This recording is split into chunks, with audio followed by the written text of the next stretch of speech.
Oh, hey. DW Pastor Barry here. You caught me in the middle of something. My desk is a mess. I've been doing a few things around the bedroom. As far as putting stuff away, I got a lot of clothes on my love seat over there. I've got some other t-shirts that were gifted to me recently. I'm going to decide what to do with them. But I'm taking a break for the moment, catching my breath back. I'm doing pretty good. There's still a little bit of congestion left in my lungs, but I do use this baby. Sister Julie lets me use some of the ones they have stored. Inhalers, they help me a lot. I tell you, back in the time during when the You Know What first came out, back in 2020, I don't like saying the words on my videos because it triggers algorithms and stuff like that. So I use different adjectives for this and for the C. And so it was breathing treatments and inhalers that really helped me through that first time that I got sick. We were just talking about that recently, how terrible it was just to wake up, get up from your bed, take 5 steps to the bedroom door and you're already huffing and puffing. I know how bad it was. I nearly died from that. So I know the seriousness of the sickness, but it's kind of past now. Nobody's afraid of it anymore, nor should they be.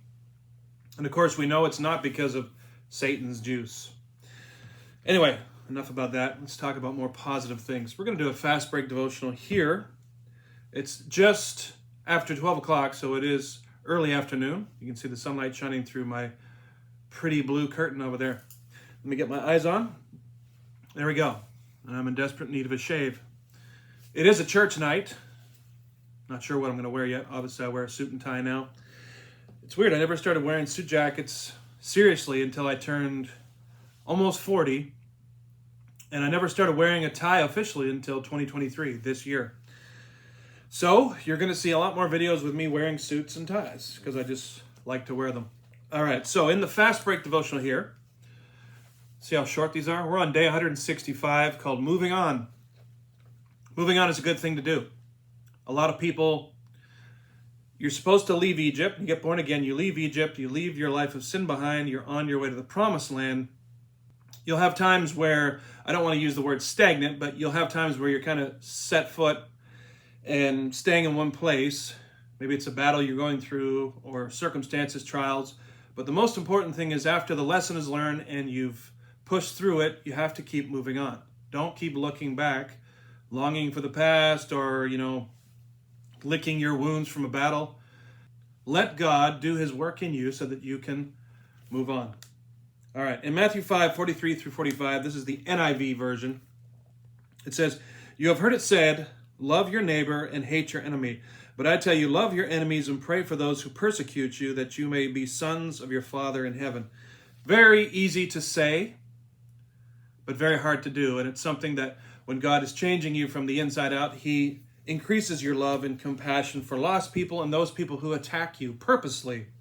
I have people in my life who used to be close to me who are personally attacking me, wanting to destroy my life, destroy the ministry work that we're doing.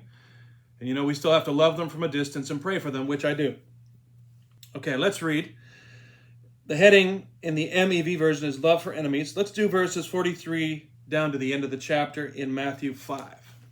It's a little bit further than the devotional said to do.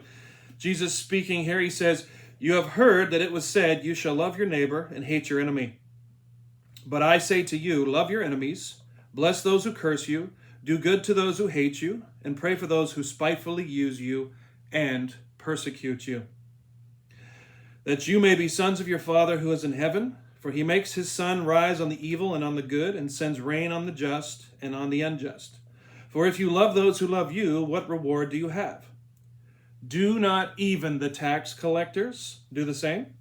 And if you greet your brothers only, what are you doing more than others? Do not even the tax collectors do so? Therefore be perfect, even as your Father who is in heaven is perfect." Be perfect, walk in righteousness. There's no room for compromise in those commandments, guys. The hyper grace movement, the teaching of grace, you can do anything you want, live the way you want.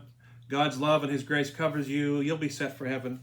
lie from the pits of Hades itself. Don't fall for it.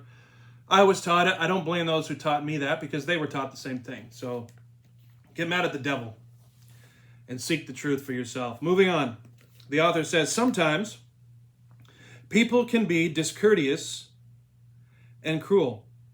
Sometimes people can be unfair, unkind, and unappreciative. I know, lots of people like that. Sometimes people get angry and frustrated. Been there, done that. So what's a Christian to do?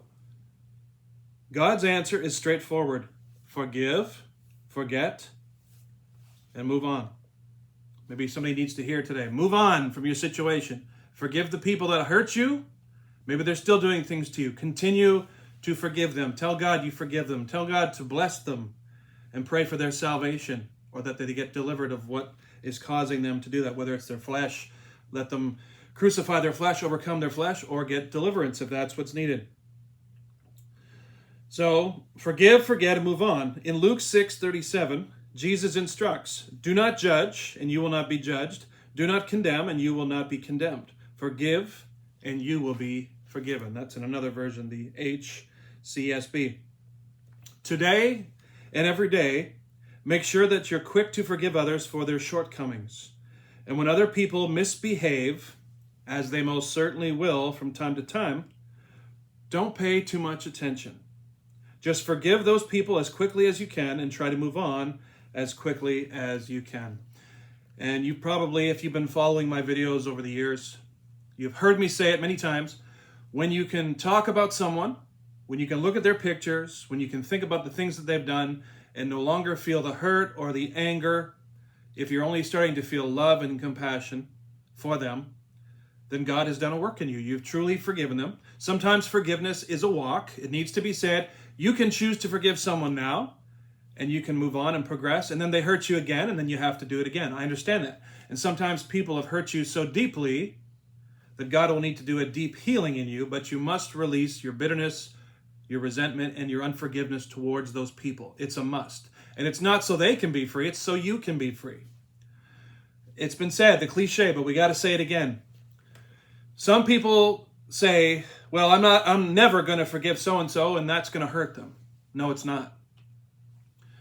Unforgiveness and holding on to unforgiveness is like you drinking poison and expecting them to die or get hurt from it. It's not going to happen.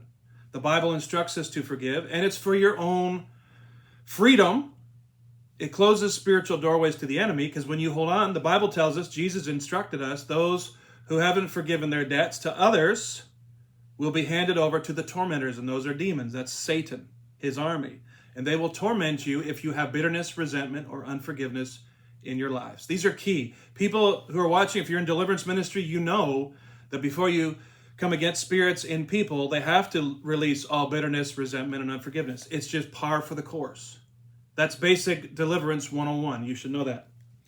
Billy Graham said, a keen sense of humor helps us to overlook the unbecoming, understand the unconventional, tolerate the unpleasant, overcome the expected, and outlast the unbearable.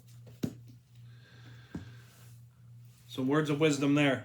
So maybe somebody needs to forgive someone today. You can pray. Just say, in the name of Jesus, God, I choose to forgive so-and-so. And you can tell God what it is specifically that you know they did to you. And then if there's things they've done that you don't know, just say, God, I forgive them for things I know about and things I don't know about. And I ask you to bless them. I ask you to save them and set them free so that they can be your servant, a true and faithful servant. If you genuinely mean that, that closes doors spiritually and it helps you get your deliverance and hold on to it. Unforgiveness is a huge spiritual doorway. It puts a crack in your spiritual armor and allows the enemy to attack you. That's Bible. I already listed, or I specified earlier what Jesus had said about that. Not forgiving others, the things, their trespasses, the things they've done against you, allows you to be handed over to the tormentors. Don't allow the enemy to get you in his hands, especially because you put yourself in that position. So food for thought. Hope you've enjoyed this. Share it around. Subscribe to DW Pastor Barry Daily Devotionals. There's an email address at the end of this video. If you want to hit me up for a question, or if you feel like donating to the ministry and somehow, the PayPal address is there. God bless you guys. Enjoy your afternoon. We'll see you in the next Fast Break Devotional.